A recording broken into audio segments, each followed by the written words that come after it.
With the chaos of Road Atlanta's start fresh in the drivers' minds, Monza might not instill faith in them that they can avoid a repeat today. Most known for being nicknamed the Temple of Speed, this Italian circuit's second claim to infamy would be its tight chicanes. Will everyone be able to tiptoe through the minefield of an opening lap to come out unscathed? Or will more drivers find themselves stuck with repairs? We'll find out soon as we get ready to watch round 3 of the PRL Radical Racing Series, and you'll see it all live here on the Global Sim Racing channel and the iRacing Esports Network. Hi, I'm Joe Peak, and with me in the booth is Nick Schmeg.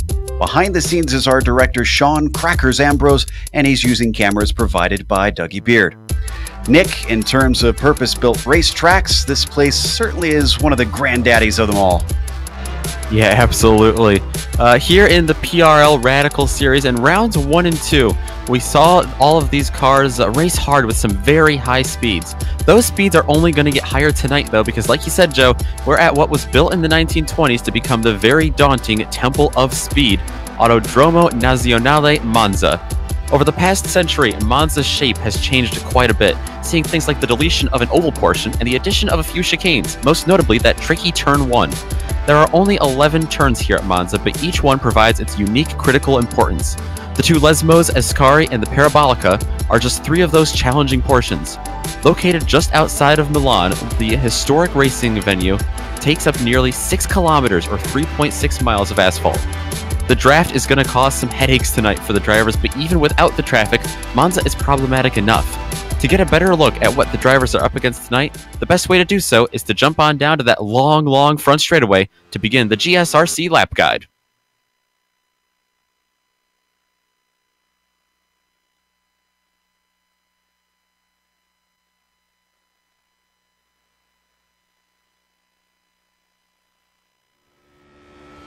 All right, we've got Reed Miller and the GSRC Radical, so let's do a lap around Monza. Down the front stretch, this is the fastest part of the circuit.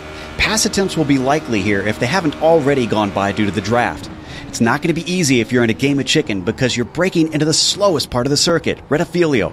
Hitting your marks will be incredibly tricky. If this wasn't already difficult enough, avoiding wheel spin out of such a slow corner is certain to catch a few drivers out. From there, you'll have your foot to the floor all the way through Curva Grande. It's just a matter of minimizing your steering input and then holding to the right for Della Roggia. This is another spot where passes are likely to happen, but I wouldn't advise trying this chicane too wide. The second apex has an especially tall curb that'll jostle the car around considerably. Next is a short burst up to the first Lesmo. It's going to be tempting to turn in early, but the car will want to understeer on the exit. After that is the second Lesmo, which is much tighter and also more important to the lap. Get a bad exit off of here and you'll be a sitting duck on your way to Ascari. Jumping ahead to that, this final chicane is faster than the other two. The little black sausage curves at each apex should be avoided as well because they can actually damage your car if you're not careful. Get to the throttle as soon as you're sure it'll stick, and now you're faced with the final corner. You might be tempted to try and pass on the way into Parabolica, but it's probably best to wait for the exit. Because it takes you back onto the pit straight, slipstream overtakes will be much easier and safer. But that also means you have to make sure not to sacrifice your exit speed on your entry. However, as you wave to the throngs of Tifosi, you've now hopefully finished a lap around Monza.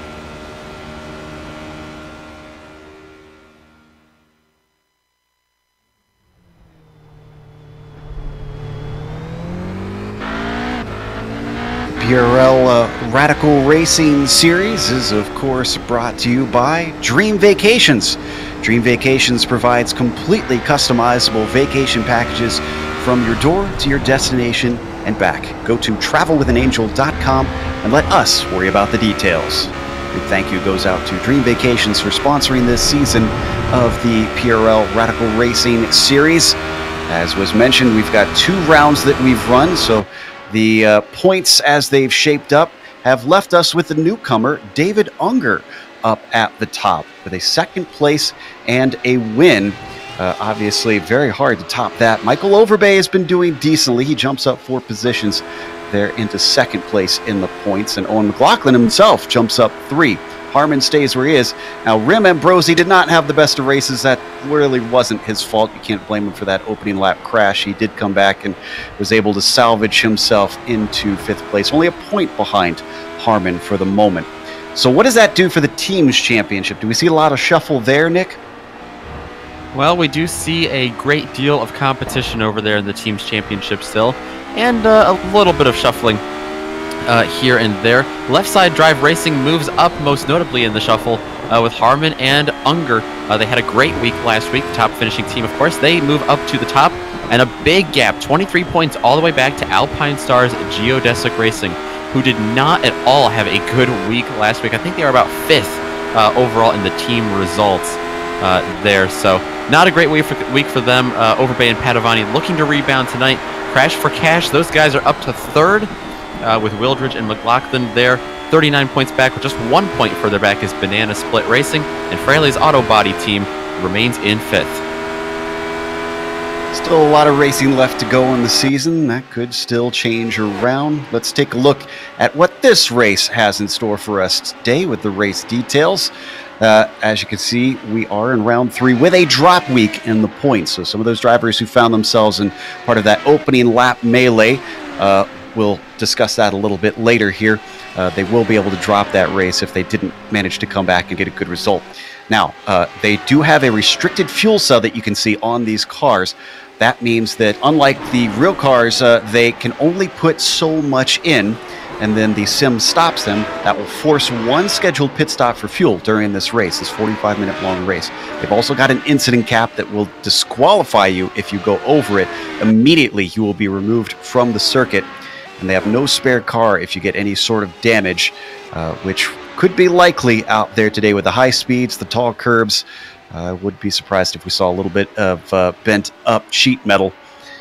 Now, you've been watching this whole season on the iRacing Esports Network, and if you want to continue watching it and don't want to miss a thing, make sure and subscribe. All you got to do that is click the big red button that says subscribe on their YouTube page, and then you will get all of the PRL Radical Racing series in your feed from IESN. We're in the middle of qualifying at the moment, and Michael Overbay currently up at the top. Eric Luke was ahead of him for a moment, and I know David Unger has been very fast lately. He's actually been working with his teammate Harman. They're only in 4th and 5th. They're actually coming around to complete another lap right now. Yeah, you mentioned Michael Overbay at the top of the board. He's had a consistent first 2 weeks in the series. Rode Atlanta last week, got the podium for the first time this season, and it was a 6th place finish, or 6th place finish at Watkins Glen in the season opener. So definitely a good start for that Alpine Stars Geodesic Racing driver. A little puff of smoke there from Unger. Oh, and he overshot it. That's going to ruin both their laps. And I think, yeah, they're going to pull over since they've been working together so that they can stay together and offer a draft. That last lap did jump them up slightly. Unger up to 4th, Harman up to 5th. Oh, and Harman is going to abandon it, unfortunately. This is Ronald McManus sitting in 19th, coming around to complete his lap, a 149.6, the only one he's put down, and a 54.0. I think that was an out lap for him, so he's not going to be able to improve. David Hebert coming around as well in 18th. His last lap didn't count. Now, we keep mentioning this opening lap problem. For our viewers who weren't here, Nick, real quick, I'll recap. Apparently, we found out afterwards that Overbay had his pit limiter on at the start accidentally. That caused him to be slow. The checkup meant he got run into, somehow was able to continue, but all the cars that ran into him piled into one another, and a huge wreck happened. Now, the reason I bring that up, Nick, what is Monza's first chicane probably most known for? Well, the stack up that we saw last week at Road Atlanta, it might repeat just a little bit here again today. It gets a little hairy in there, very tight. It's that sharp 90-degree turn to the right, and then another very tight turn back to the left and the curve out to the right. It is a very tricky chicane, not just your normal bus stop or inner loop like you saw at a track like Watkins Glen in the season opener. This is one of the tightest chicanes in all of racing, and on the first lap when you're all bottled up, it's going to get very interesting. That is if we make it there. Yeah, hopefully everybody's off the line nice and clean this time. That first chicane is still very much a worry. This is Spicer crossing. That one actually improves to a 45.7 and bumps him up to P9 in the number 22 car. Jumping back a little bit to Gunderson. He's finishing his lap, a 46 flat, his fastest, and a 45.7. That is going to push him up one spot into the top 10. So Hebert is going to try one more time here. He's got plenty of more tries, honestly. Running just under 2-minute laps and about 5 minutes left on the clock. His fastest is a 49.1. Over the timing line. Not going to improve. 49.4 is not going to do it.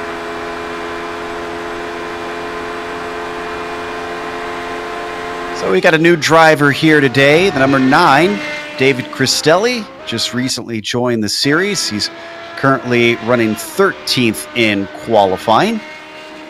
He's got one timed lap in. The others, unfortunately, has had a couple offs around here. So hopefully this one is cleaner. The New Englander working his way up. Let's see what the number 9's got underneath him. A 46.3 is his fastest across the line. 47.2 is not going to be faster for him. Now, Nick, we were talking a little bit before the broadcast about the curbs around here. And you've mentioned before how much these cars don't like running on the curbs. So what in particular, what are the spots you think that they're going to have to watch out for the most around here? Well, you mentioned turn 1, especially if you're side-by-side through there. Big sausage curbs there that these cars, you might not see too much cosmetic damage after you run over them, but there is oftentimes a great deal of suspension damage under there. Ascari as well has some big old curbs that you have to deal with, sliding that car left and right, lots of weight shifting through there. Definitely going to be very interesting. The drivers really have to be precise. This is our pole sitter for the moment, provisionally and appropriately, the number 1, because he was our champion this past season. He holds the fastest time of a 44.4. Coming around Parabolica now. He's being chased by Eric Luke, who isn't actually out on track, and he's running out of time to return if he wants to do better. Looks like Overbay doesn't want to set another lap. He might be done with qualifying himself. So this leaves David Unger, who sits in 3rd and is coming through Ascari just behind Daniel Barnett. That might actually slow him down. So he's going to have to possibly work to set up a hot lap here if he can get around Barnett. It's going to be on the outside and to Parabolica. Looks like he made that work pretty nicely. So he will have 2 more laps if he wants them, because he'll cross with over 2 minutes left to go. This last lap was not his fastest, so I think maybe he was potentially held up by Barnett. Worth mentioning that Paul Wildridge has found himself a fair bit of speed.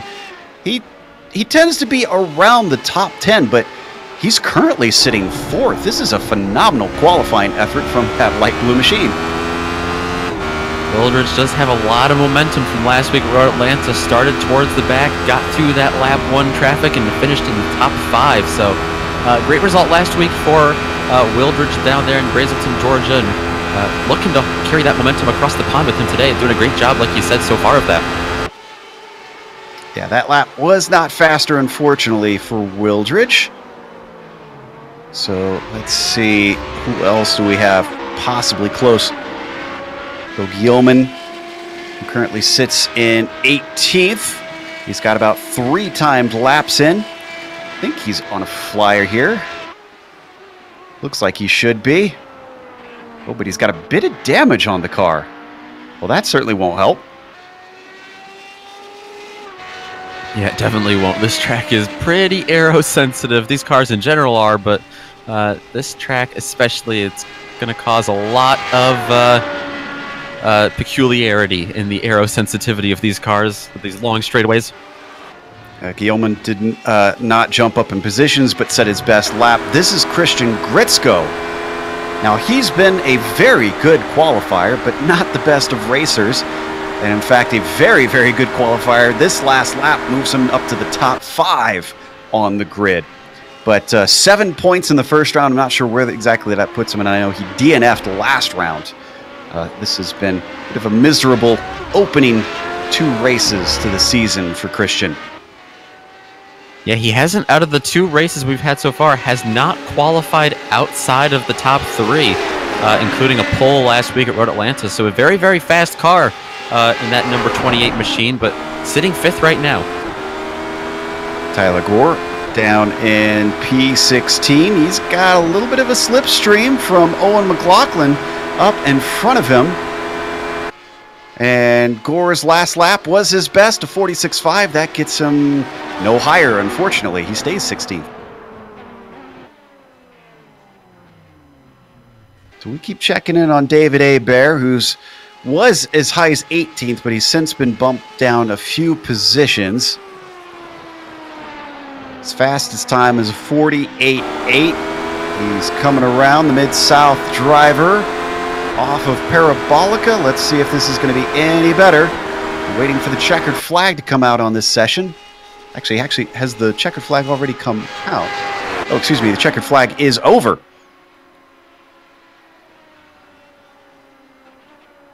So Hebert is going to stay 19th. What about Christian Gritzko? This is Matthews just ahead of Gritzko. He's yet to put a time in, so this will be very important. Does he get one on the board? Gritzko actually jumps up to 3rd. You said he's yet to qualify out of 3rd. Well, he continues that trend. And Matthews actually went to 22nd, I can report. Wow. What a late qualifying effort from Gritzko. So that's going to end our qualifying. Let's go through our starting grid. Michael Overbay, hoping to avoid the pitfalls of the start of last race. He'll be on the pole. Eric Luke, still looking for that first win. And once again, going to be starting on the front row. He's done that multiple times. Gritzko continues his streak and is able to start 3rd. David Unger, a 2nd and a 1st so far this season. He's going to start from P4. Let's see what he can do from there. Paul Wildridge will be P5. And then Eric Harmon, the teammate to Unger, will start in 6th. Curlin Andrew, he's been having fuel troubles so far this season. He starts 7th. Christopher Richards will be 8th and Danny Duchesne 9th. Rounding out the top 10 is going to be car number 22, Andrew Spicer. Behind them, row number 6 is going to go to the 33, the Canadian Matthew Gunderson, and Mark Fillet in the 777 machine. The Baker's dozen spot goes to Owen McLaughlin in the number 5 with newcomer David Cristelli alongside him in 14th. 15th goes to Matthew Miles. Tyler Gore will be alongside of him in row 8. Row 9 will go to Daniel Barnett and Phil Yeoman. And in 19th will be David Hebert. That would have been last place last week with the 19 car field. This week we've got 24 drivers. Ronald McManus, 20th. Julian Huxley, 21st. Brian Matthews, 22nd. And William Lee, the last driver to set a qualifying lap. Rem Ambrosi in the 63 machine will round out the 24 car field. He's going to have quite a bit of ground to make up tonight. Yeah, we've seen how fast Rim can be, so I'm curious to see whether or not he can try and work his way up to, well, who knows, top 10, top 5, maybe a podium. It all depends, especially with this first corner. As you can see, the car is already gridding up. Now, fans of our runner-up in the championship last season, Jefferson Padavani, I have bad news. He will not be able to compete for the championship this year. He unfortunately has some work obligations that is keeping him from racing for a couple rounds, hence why you do not see him out there today. Almost everybody gridded up. We're waiting for Wildridge, Barnett, and Guillaume. Then we are going to go racing for 45 minutes out here today at Monza. Round 3 of the PRL Radical Racing Series. One more car to go. Just that single spot that you see on your screen. That's Wildridge looking to get his car all set up and ready to go. Thankfully, everybody going to be starting a straight line this time, unlike we saw at Road Atlanta where they start down the hill. Hopefully we don't have too many spun tires out there. It is a pretty wide start-finish straight, but then it narrows up as you head towards that first chicane. Wildridge certainly taking his time. Now he's popped out there. So as the engines start to rev, the lights come up. Green flag is out here for round 3 in the PRL Radical Racing Series. Overbay looks like a decent start. Eric Luke Going to slot in behind him, but it is a fantastic start from Unger behind them, looking to get to the inside of Luke. 3 wide for the lead as they come for the corner, and they bang wheels. They manage to get through it. Overbay still with a nose ahead. Luke still beside him, and it's 2 by 2. Everybody else looks like they managed to make it through. A really aggressive start there from David Unger to try to get that position. Now Christian Gritzko has a big run there, which was now going to become the inside. He's going for the lead now over Overbay. Oh, and Luke gets punted. I think that was Unger that got into him. It wasn't the first chicane, it's the second one as multiple cars are scattered. See a banana split car turn Danny sideways. Duchesne, that banana split car.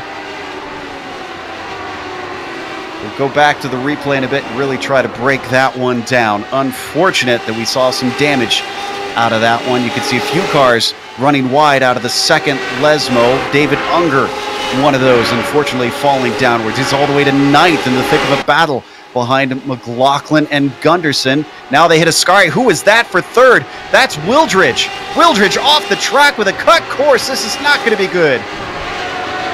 Eric Harmon's going to get by him now. That's Andrew Spicer, the next car. And up ahead out of all of this, Christian Gritzko was the driver that took advantage of this, but Overbay is keeping him in check, coming through Parabolica for the first time this evening. What a topsy-turvy first lap here at Monza. And with all the emphasis that we placed on the first chicane, it looks like it was elsewhere that caused problems. Oh my goodness, Mark Feil had an enormous accident coming out of the Parabolica. The replay, he got 3 wide, and that sent him off track. It was with Miles and Cristelli. They were to the outside of him. He just lost control of the car, and then I'm not sure who it was, but someone. Tyler Gore that came through and hit him.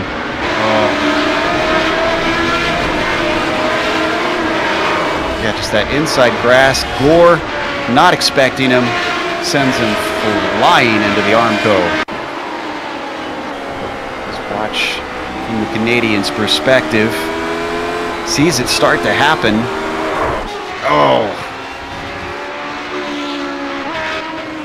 Gore able to keep going. He's sitting at 11th, so not too bad of a position. After all of that, our leader still Gritzko. He survived the attack from Overbay down into the first chicane. And Andrew rounds out our podium, but we're looking at 8th position. This is a battle between McLaughlin and Unger trying to come back up through the field.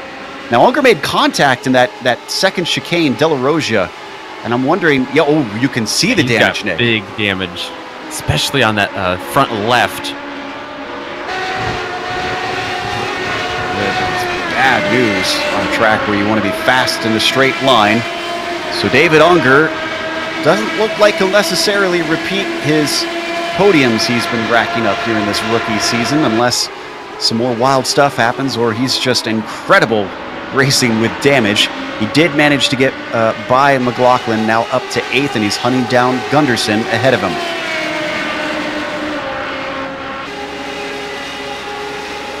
See if anything happens here as they ride in his slipstream. Looks like McLaughlin's going to be able to get to the inside. What about Miles? Not quite. They'll break for Rettifilio, but a little bit too late for McLaughlin. He tips into David Unger, and now he gets turned around. All 3 of them can't quite make it through there cleanly. Unger's just going to tow. Now David Cristelli gets sideways through there. Yeah, he just lost connection from one. I thought the same thing. He was just going to abandon this one. Now he's going to go. He comes to a halt. Oh, boy. What a night driver start. Problems through there, yeah. So let's take a look at Christian Gritzko. That gap is staying at about half a second between himself and Overbay. Overbay knows he needs good results, though I'm sure he'd like the win. Right now doesn't need to necessarily fight Gritzko too hard, especially since he's keeping him in check. Right on board with our leader, looking back at the number 1 machine. How about in 3rd place, Curlin Andrew, coming up from 7th, now finds himself on the podium. Yeah, this is certainly played out in the number 12's favor, but as we've seen, he's got to actually finish the race. He's got to avoid issues with figuring out his fuel strategy, but the banana split car certainly looking handy for the moment. I think we've finally got a little bit of quiet, so why don't we take a look at the opening lap crash into De La Rosa, see if we can break down what exactly happened. I do know that it was Unger who got into Luke. There you see the end of the incident.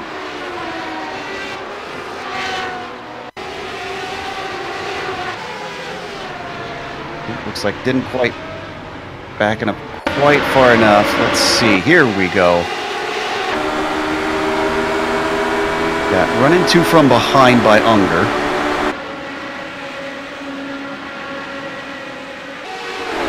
Not sure who all got into him from there. This is a perfect camera angle to see. Oh, it was a checkup. You could see Duchesne getting run into.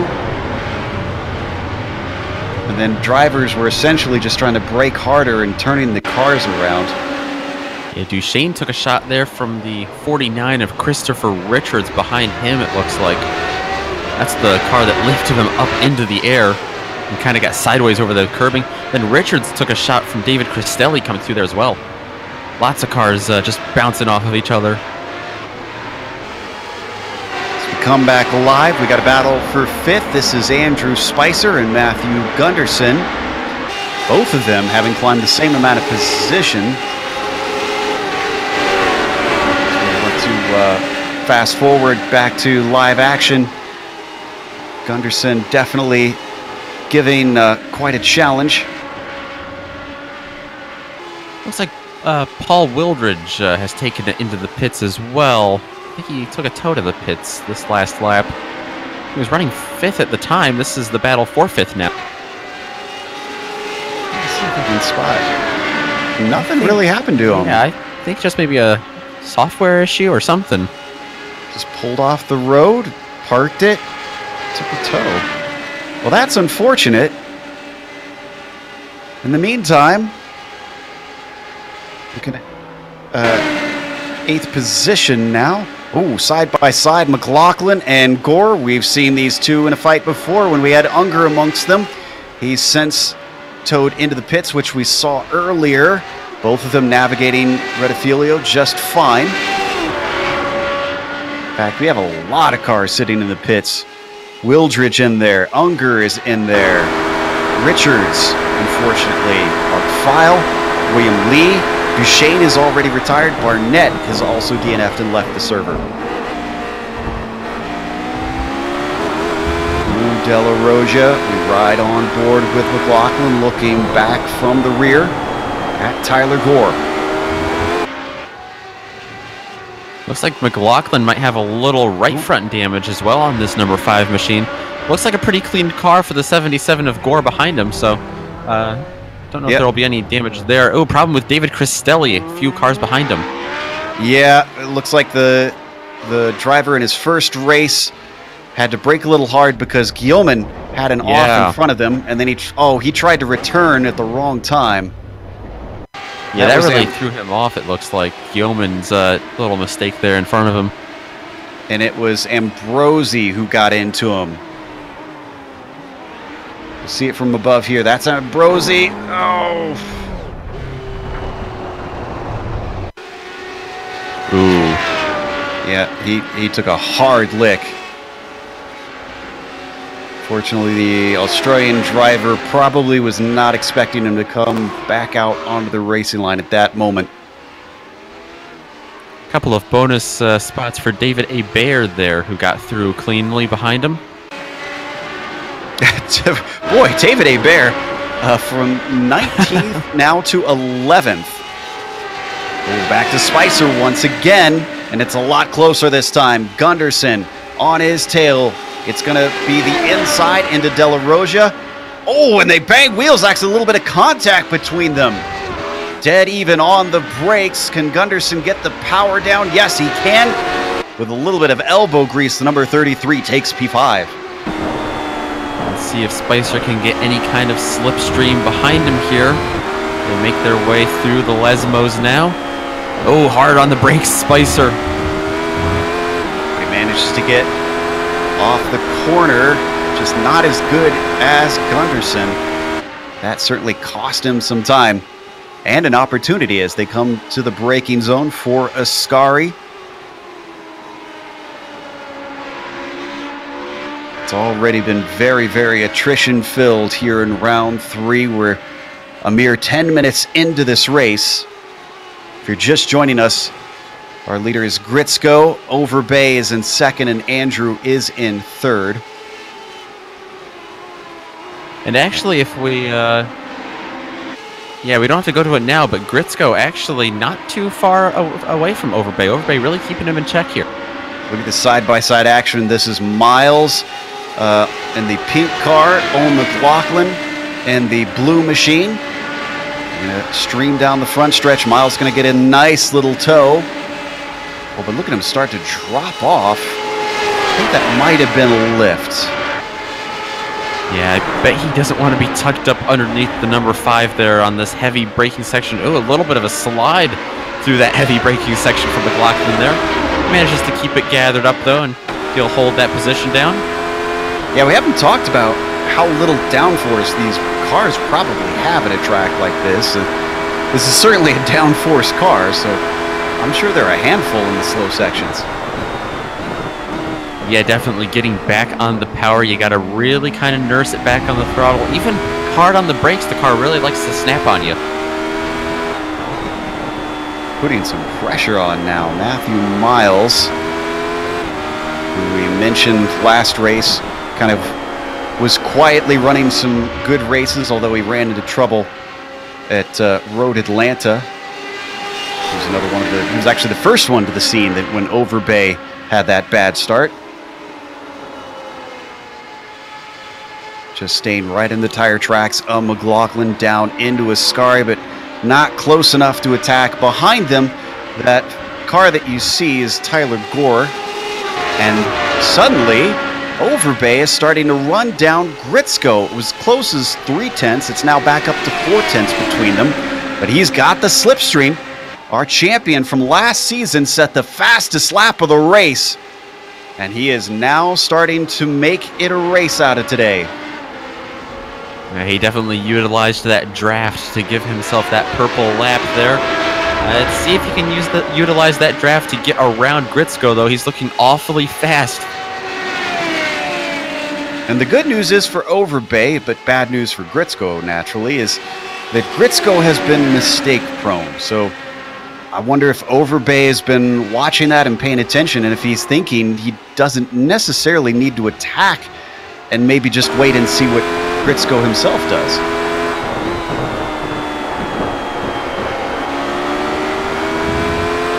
It's Canada versus Ohio out there. Gritzko hailing from the Great White North, Overbay from the Buckeye States. Out of the second Lesmo down past the church, under the old oval, under the braking for Ascari. One of the things that still gives this place that incredible sense of speed.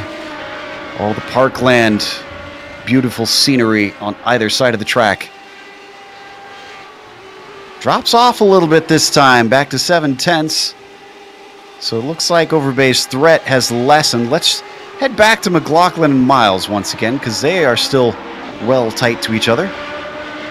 Yeah, about the same gap between the leaders as McLaughlin and Miles have. Miles really trying to pull in McLaughlin, but just kind of stalls out through the braking sections, it seems like. Can't quite get to him.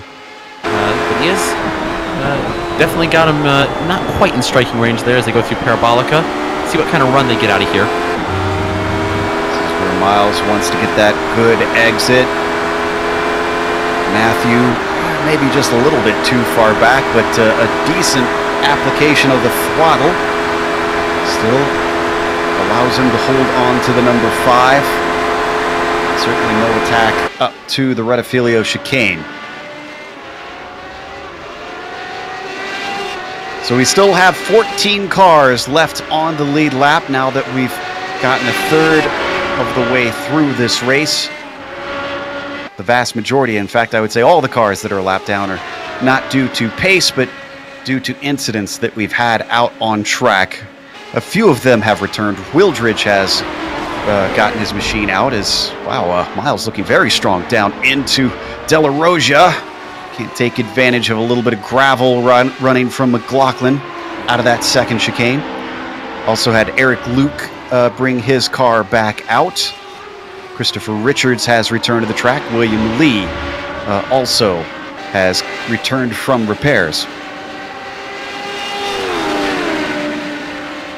Miles has not only been taking advantage of McLaughlin's couple of off tracks this lap, but he's also been taking advantage of these braking zones. Seems to be out-braking Owen McLaughlin in the number 5 just a little bit. This is the closest battle we've got on track, and that was a horrible exit by McLaughlin coming out of Ascari. Miles with a nice run, but does he really want to try and make an attempt up into Parabolica? I certainly wouldn't advise it. Miles thinks better of it. Stays right with him, tries to get the run off the corner, and this is going to be his best opportunity. The Club West driver looking to try and use the slipstream down the front stretch. He's right behind, and another lift.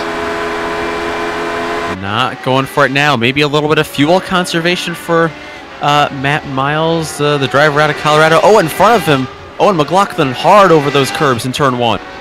Well, that's all he needed. And Matthew Miles now promotes himself up to 7th. And I'm glad you pointed that out. I, too, was noticing the Colorado flag being my home state currently.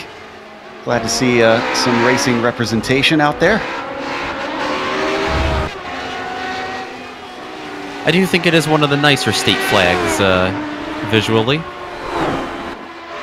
Oh, and so we check in on Overbay. He's not been able to do anything with Gritzko. Still 7/10 behind. Is this a new Christian Gritzko that we're seeing? Withstanding the pressure, running a very clean race. We've entered the pit window. Not sure that we'll see too many take early stops. But that number 28 car holding our current champion at arm's length. I'm wondering what kind of fuel-saving Overbay's been able to do here. It doesn't look like he's close enough to quite take advantage of that, but I can't imagine he's being hurt much more than Gritzko at this point when it comes to that. Probably very similar on their remaining fuel. Yeah, I just can't see that. It doesn't seem like Overbay really has been doing any sort of fuel saving from what we've watched. He'd have to be a lot closer. Tell you what, remember we saw earlier a battle between Gunderson and Spicer. Well, that separated for a moment, and now it's come back together. This is for P5. Gunderson leads, and the number 33, that's the teal and pink car that you see. And then Spicer behind in the gray and red machine.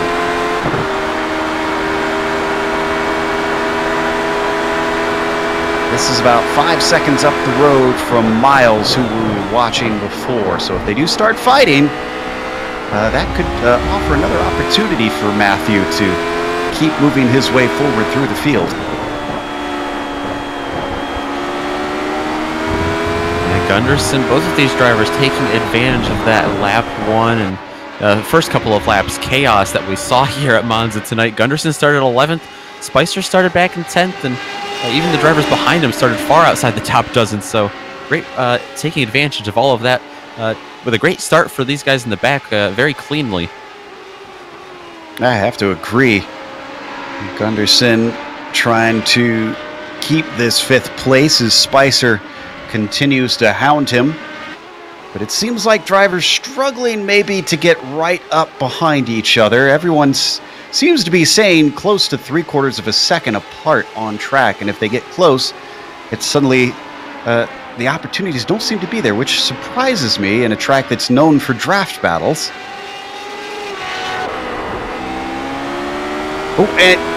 Oh no, a problem from Matthew Miles. McLaughlin was hunting him down, and unfortunately Matthew succumbed to the pressure himself. A little bit of snap oversteer. Yeah, just lost it there.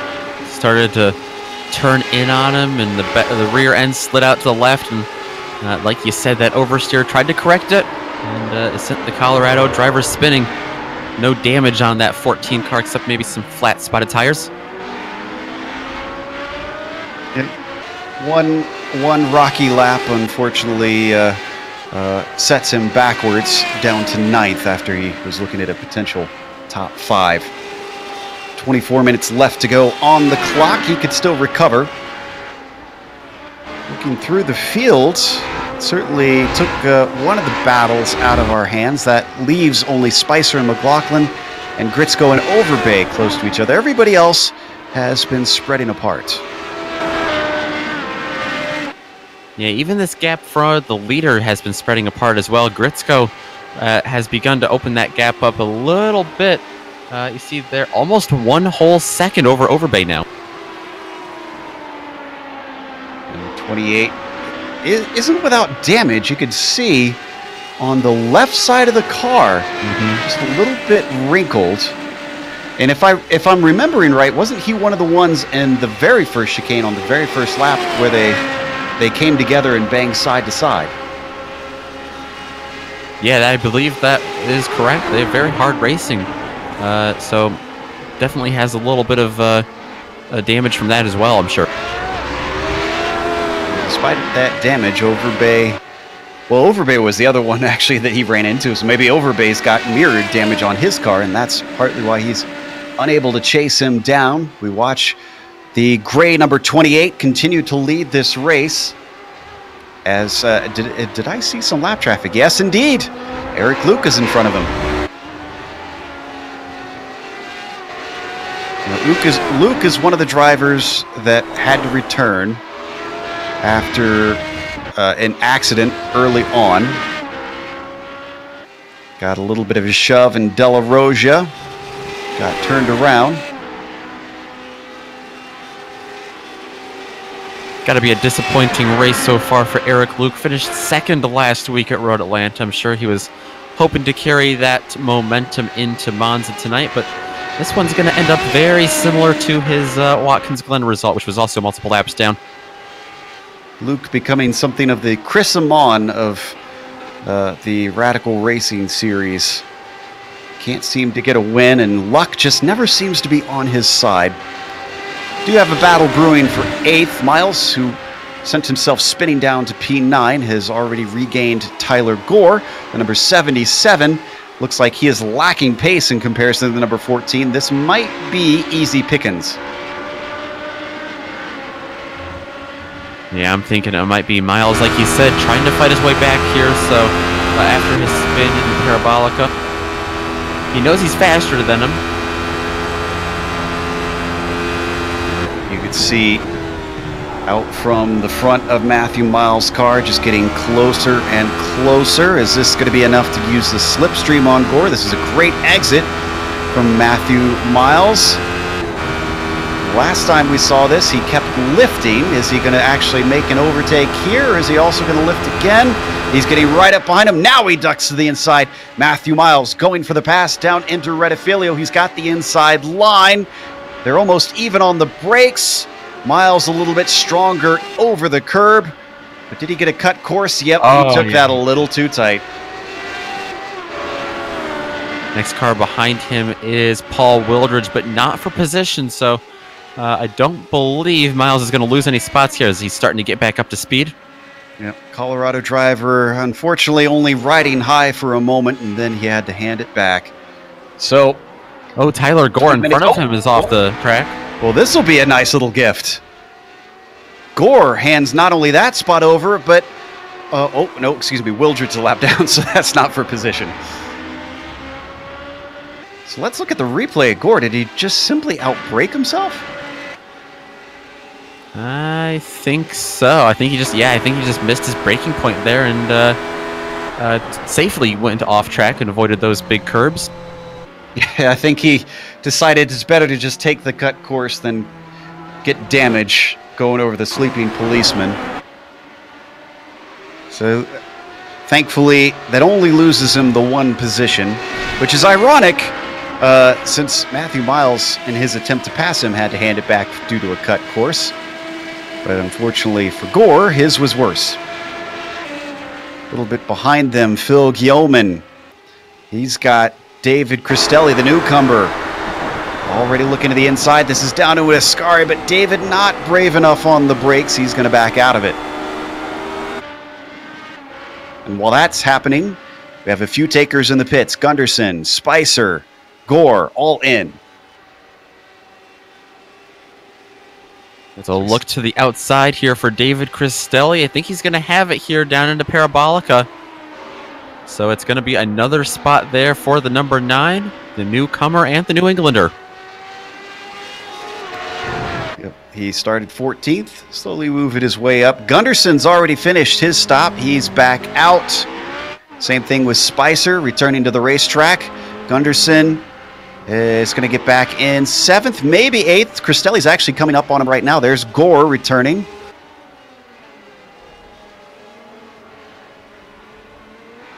Cristelli didn't quite have the momentum. Is stuck behind him. Oh, we got a pass for the lead. Overbays to the inside of Gritsko. This is coming up to the Parabolica. Was this an error from the number 28? What happened?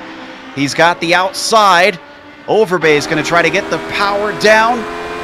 And Gritsko heading for the pits because of it. So how did looks like up into Ascari. Overbay actually took that spot, and Gritsko was fighting for it back there. Let's see if we can get a replay. This was, this was bold moves from Overbay. He just found himself finally with a run. You see the tail of it. This happened just before they went into that chicane. And let's take one more look. Here you go. Perfect. Yeah, just, wow, look at that monster run coming out of the second Lesmo, and he knew it, and he was tired of waiting around. First chance that he got, the geodesic racing driver stuck it to the inside, couldn't quite make it, couldn't quite get it done in that first chicane, but still sealed the deal. And Gritsko in the pits now, or just came out of the pits actually. So that will leave Overbay on track in the lead all by himself. Naturally, this means Gritsko's our highest pitter. Next driver to be in and out is Eric Harmon in 5th.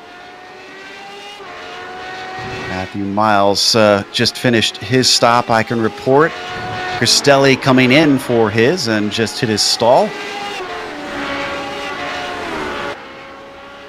So does Overbay respond, or does he also decide to stay out and try to rifle off some fast laps to solidify this lead? Let's see which he prefers.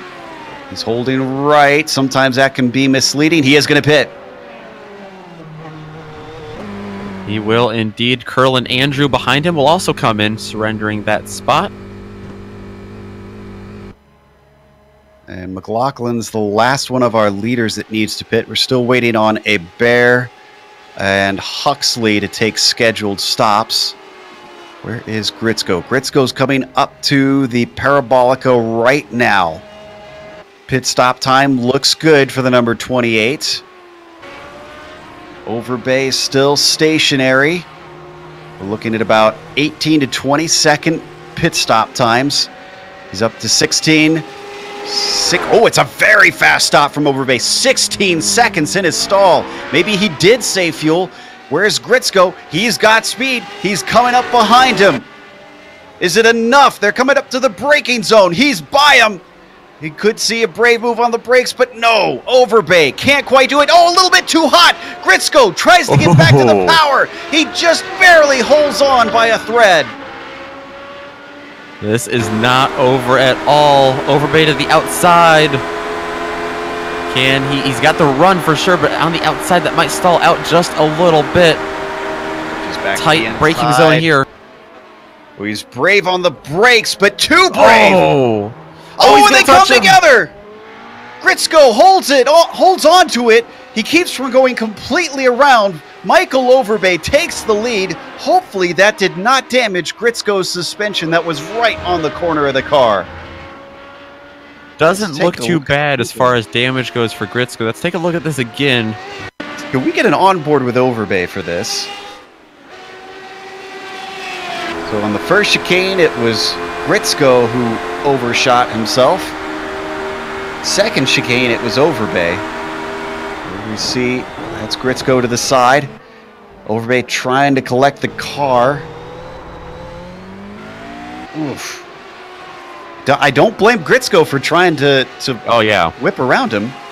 And poor Overbay also trying to get the car together. So Gritzko recovers to about 1.3 seconds behind. This race is not over. William Lee currently splitting them being lap traffic, and that's going to be all there is to rate for that because Gritzko is going to get by him. And honestly, the gap between Gritzko and Overbay pretty manageable, I think, for Gritzko and the speed we saw out of him earlier. I'd agree. And before that closes up, let's duck back just to take a look at the battle for 12th. Cristelli, after his pit stops, has not been able to dispose of Guillaumin, and unfortunately clattering over the sleeping policeman is certainly not going to help. Did he get a slowdown, though? He's still ahead. Yeah. Maybe he just served it well enough. I think maybe Phil slowed up. And Phil... Well, that certainly will keep him from taking the position. The number 96 off into the kitty litter out of Lesmo 2. We can also report that after that pit cycle, the podium looks a little bit different. Eric Harmon jumped Curl and Andrew there. Uh-oh. Already Gritzko behind Overbay. 2 tenths between them. Now, how heated is Gritzko after the touch? He's got to run. Could this be a mirror image of what we saw before? It was Overbay who pulled the move into this chicane to take the lead. This time, no. Gritzko not able to close in enough. They got a little bit of lap traffic in front of them. That's Eric Luke. Gritzko is going to be really aggressive here, I think. Maybe not here. Maybe he's waiting for the front stretch. He knows he's going to have a huge slipstream. Oh, and a great run on top of it. He didn't even need the slipstream. He's going to get a whiff of it anyways. Ducks to the inside. They're trailing behind that lap traffic of Eric Luke. Is that going to come into play? He's making sure to hold Overbay all the way to the left of track, but now he brakes. What was that? That was interesting. Overbay with a big mistake has to cut through there. He's definitely going to get a slowdown penalty, and this lead, I believe, is going to shift right back to Gritzko. I would think. He's not slowing up yet. He's slowly giving it back. He's trying to minimize the damage. Gritzko's coming. He's got the momentum. The number 28 is back to P1 now. Now what can Overbay do to chase him down? That's going to be, I think, a bit more difficult of a challenge. Gritzko has seemed to have a little more speed than Overbay tonight. You know what I think may have happened? Luke blew the first chicane, and I think he was trying to let them through. And I think maybe Overbay had a little bit of target fixation and just missed his braking point, seeing Luke continue on. Yeah, that honestly might be exactly what happened. I mean, that little bit of miscommunication in front of him with Eric Luke, I think, like you said, just threw him off mentally getting into that turn. Now, this is the biggest gap we've seen in a while. It's 1.7 seconds between Gritzko and Overbay. And I'm curious, you usually are able to find these stats for us. Is this the most overtakes we've seen so far this season for the league? Because, boy, I mean, I guess we had a few at Watkins Glen, but this has been an exciting one. Yeah, the few we had at Watkins Glen were mostly because the leader kept making a mistake, and we had quite a bit of attrition at the front of the field. So natural racing passes, I wouldn't be surprised at all if this was the most overtakes we've seen this season. Coming back to Owen McLaughlin in P7. The reason we're here is not because that car he's passing. That's a lapped car. It's Andrew Spicer, who's about 1.5 seconds up, and McLaughlin is charging right now. That gap has been coming down. light blue machine of Owen McLaughlin.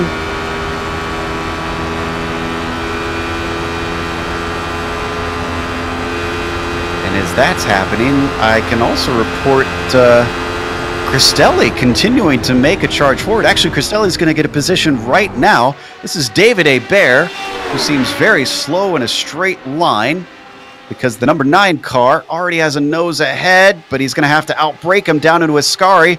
Looks like Hebert's going to make him work for it. They're still side by side. Oh, and a little bit of a slip. Oh, behind him. Yeah. Hebert pointed the wrong way after that.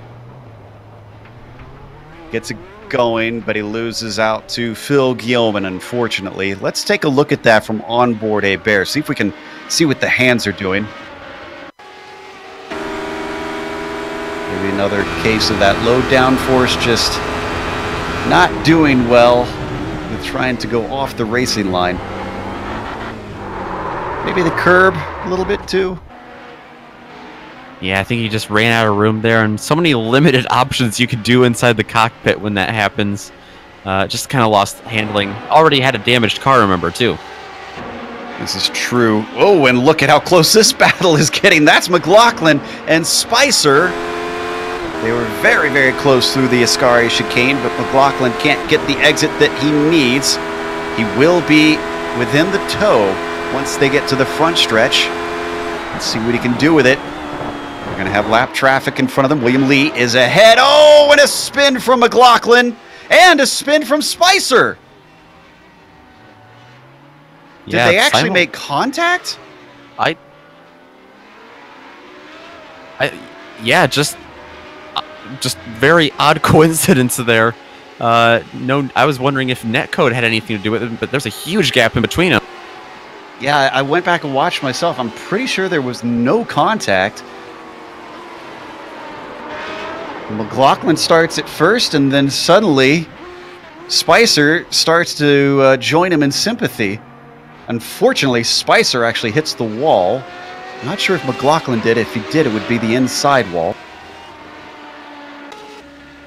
Spicer had to go to the pits because of that, unfortunately. So let's go back to McLaughlin, because now he's got Tyler Gore in front of him. And he's going to have the inside. Oh, and William Lee sideways in front of him. He's going to get out of the way. Yeah, that was a lapped car you see turning around in the background. And Gore is overtaken. Owen McLaughlin won P6, but probably not quite this way. Oh, and when did Harmon get by Overbay? Overbay must have made a mistake. Oh, he hit the wall. This was in Ascari. This was just recent. Oh, this is a hard crash for Overbay, too. Lots of damage here. Looking for Overbay is the car that we want, the number 1 car. There it is. Gonna have to rewind a little bit.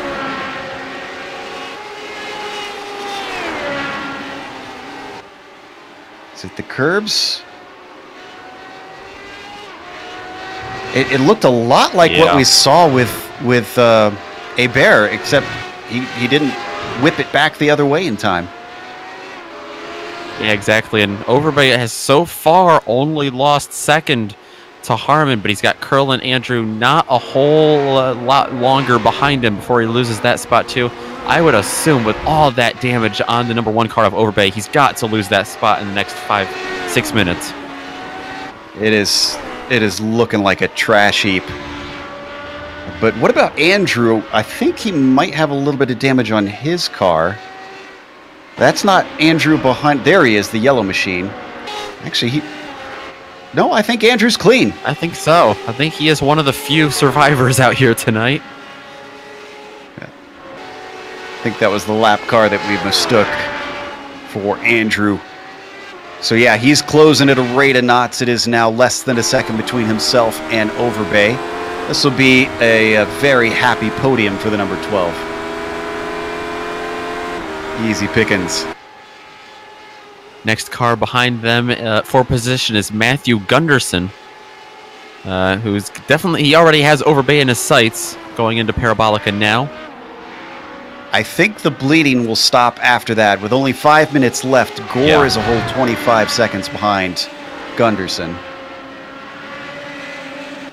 Wow, how this race changed as it went. And how about Christian Gritzko? A nearly 13-second lead for the number 28 car. And he had to earn it. He didn't start on the pole. In fact, he started on the second row in third. Aggressive moves at the start. Got a little bit of damage in the process. Managed to fend off Overbay. And now all he has to do is complete 3 more laps.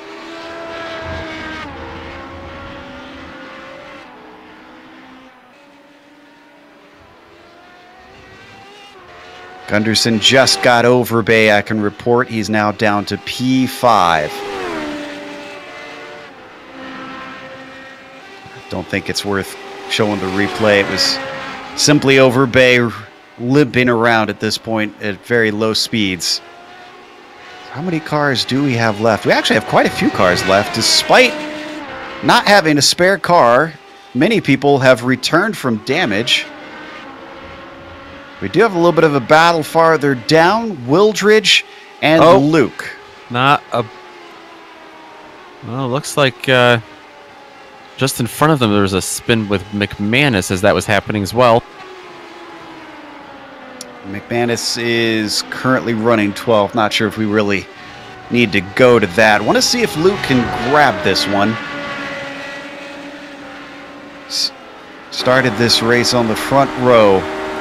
Did the 09. We're going to get one more position as Andrew Spicer is currently taking repairs in the pits. That bumps Wildridge up to 14th. Luke up to 15th.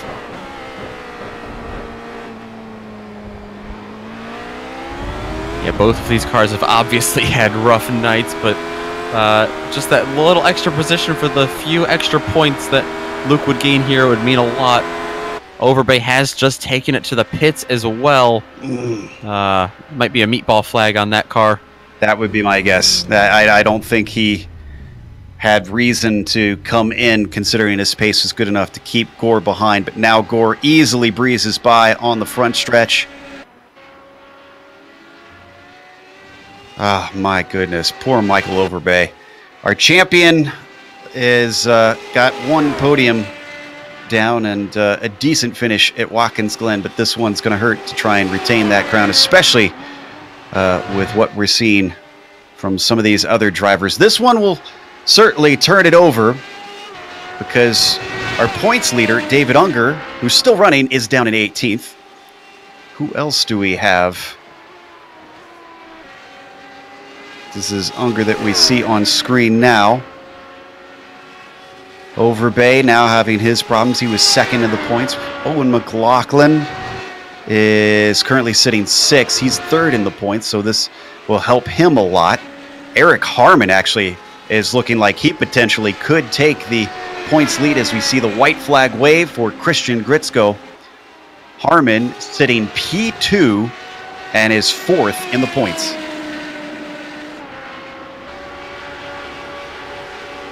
How about Gerlin Andrew taking that number 12 onto the podium. Now Gunderson's not too far behind, so he's got to keep a clean lap. He's not out of the woods quite yet.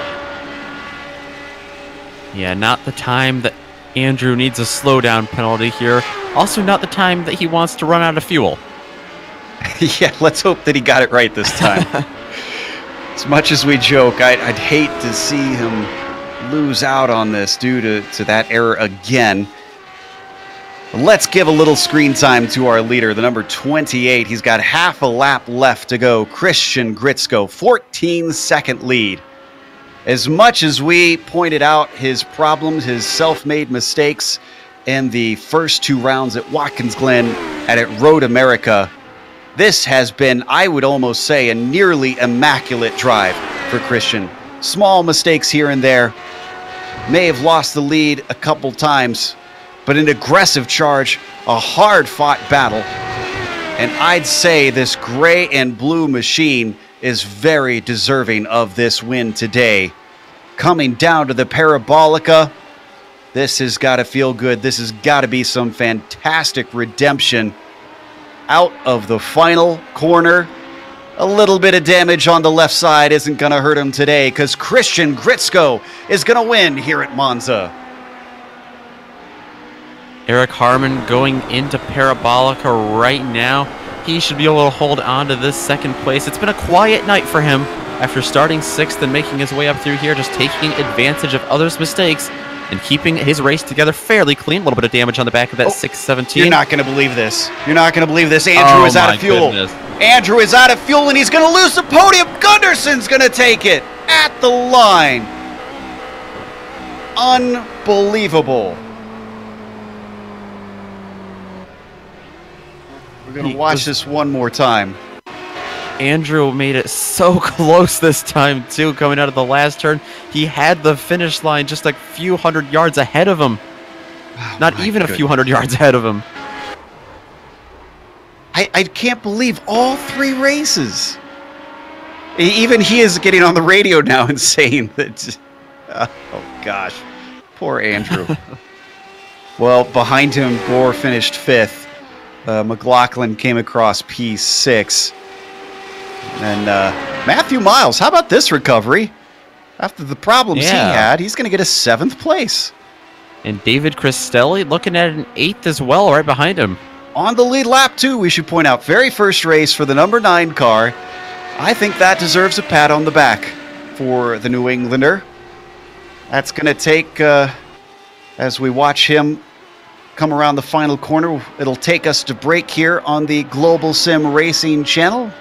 We'll have the unofficial results as well as driver interviews on screen. You're going to see all the upcoming races here on the GSRC.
Hello from Dream Vacations. We look forward to helping you plan a cruise vacation where you can race your friends on the top deck while cruising the oceans, or you can compete with your friends in style with virtual reality racing on board.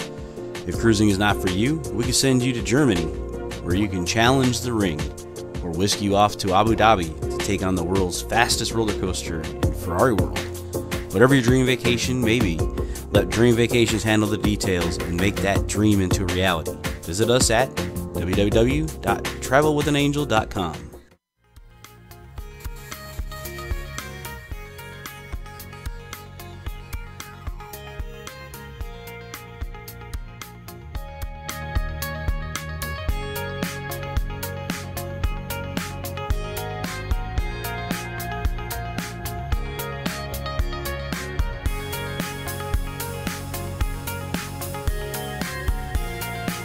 Welcome back to Monza. It was round 3 today in the PRL Radical Racing Series. And in the end, Christian Gritzko, I believe, takes his first win ever, possibly, in this series. I'm trying to remember if he won last season. Regardless, actually, I think he did take one win. It's his first win this season. Eric Harmon takes a podium, his first podium of this season, in second place. And then Matthew Gunderson has got to be just gobsmacked right now. He started 11th on the grid, and with feet to go to the line, moves up to third from fourth, because in fourth place, it was Curlin Andrew running out of fuel with only one corner left to go. Tyler Gore managed to go from 16th to 5th, and then Owen McLaughlin gets himself 6th place. 15th to 7th for Matthew Miles, and then David Cristelli winds up in 8th, having started 14th. He's the last car on the lead lap. Phil Gilman finishes 9th, and David Hebert rounds out our top 10. Ronald McManus, one of the PRL NASCAR Truck Series regulars, he's going to come home right behind them in P11. Michael Overbay, if you're wondering where he finished after his tragic end to this race, he's going to finish in that dozen spot. The Baker's dozen spot behind them goes to Julian Huxley, who had a quiet race, finishing 2 laps down. 14th and 15th are rounded out by Paul Wildridge and Eric Luke, who both had their fair share of problems tonight. Andrew Spicer, we saw battling with Luke. He lost out on that one. A couple of laps further down in 16th.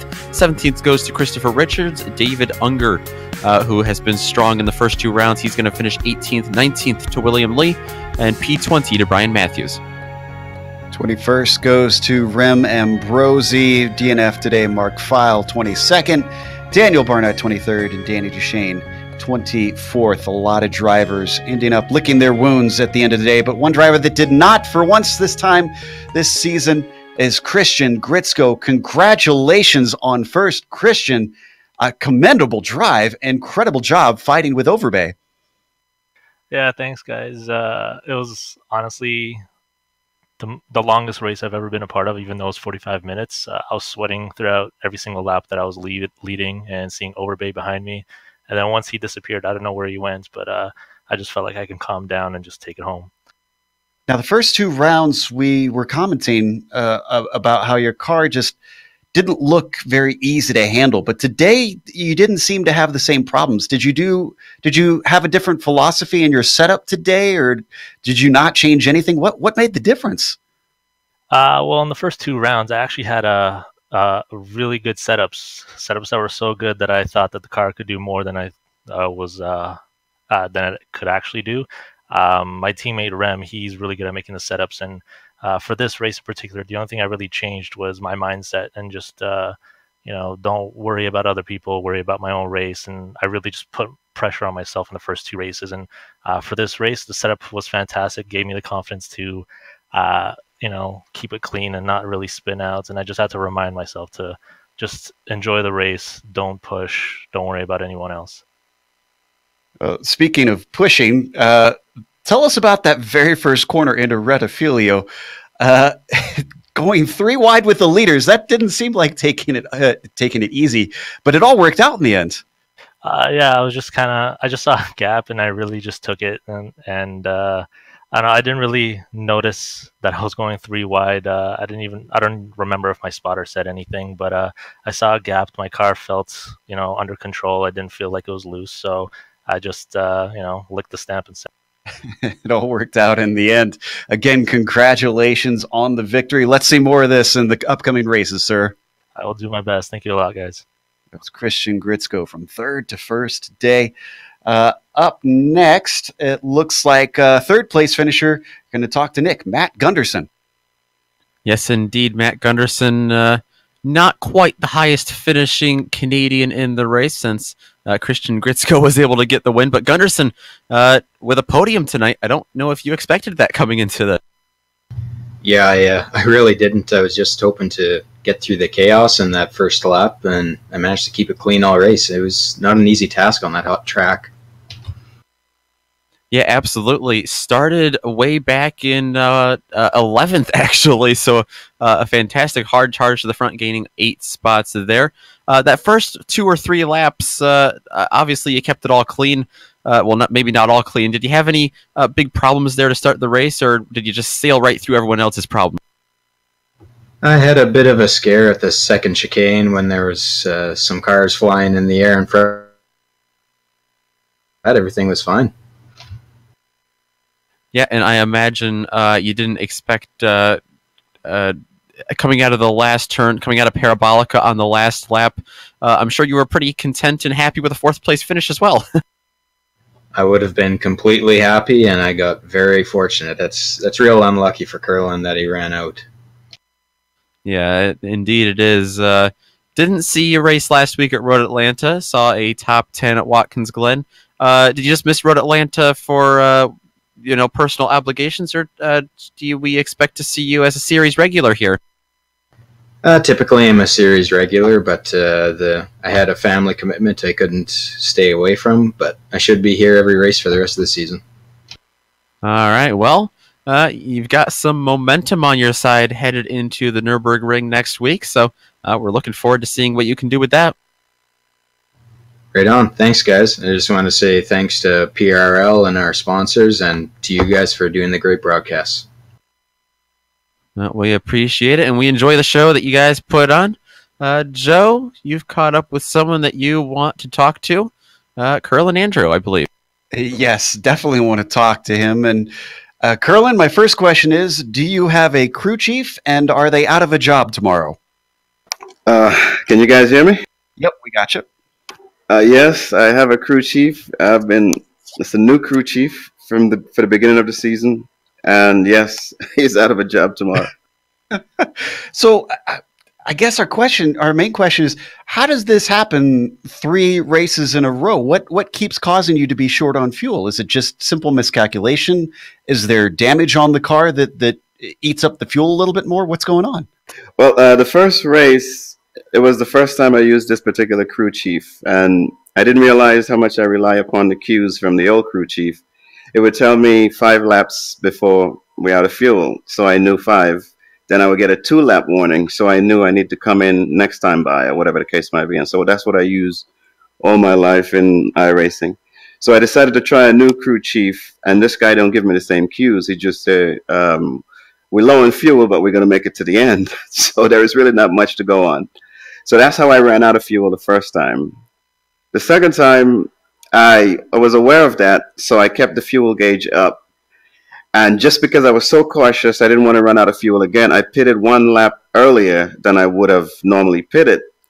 And I took on enough fuel to go to the distance, but they didn't give me what I asked for, plus the 1 lap I had. They filled me up to what I requested, so 1 lap less. And so that's why I ran out of fuel last time. Today, I don't know what I did wrong today. I thought I had the calculation right, but I still ran out around Parabolica. And it was oh so tight. But the 4th place has to at least feel pretty good, knowing that you've got the pace to be pretty competitive. I mean, out there, it looked like up until the end, you were looking incredibly solid on just pace on your own. Yeah, I was a little bit in no man's land, so I didn't have the benefit of a draft, so I couldn't keep up with Overbay and I believe Unger, who was leading the race at the time, or was it Grisco? So I tried to hold on as best as I can in 3rd place, and I pitted, but because I was running low on fuel when I entered into the pits, I sped, and so I lost 15 seconds in the pits, or else I would have came out perhaps a good margin ahead of Eric and perhaps hold on to 3rd, but yeah. Well, that's racing sometimes, and still, I think you found some fans in us, just hoping that we aren't groaning at the end of the next race. Congratulations on a top 5 this week. Yes, thank you. Thank you very much. That was Curlin Andrew, finished 4th today, having started 7th. Still a good points haul, and it is going to close us out, especially our interviews. That was some good interviews today, really good insights from our drivers. And before we go, we do want to thank a few people. A big thank you goes to our season sponsor, Dream Vacations. If you want to check them out and get yourself on your own vacation, go to travelwithanangel.com. Also, a big thank you goes to iRacing. They have put us on the iRacing Esports Network for the 2nd season in a row. If you want to subscribe to IESN, all you got to do is click the big red button that says subscribe.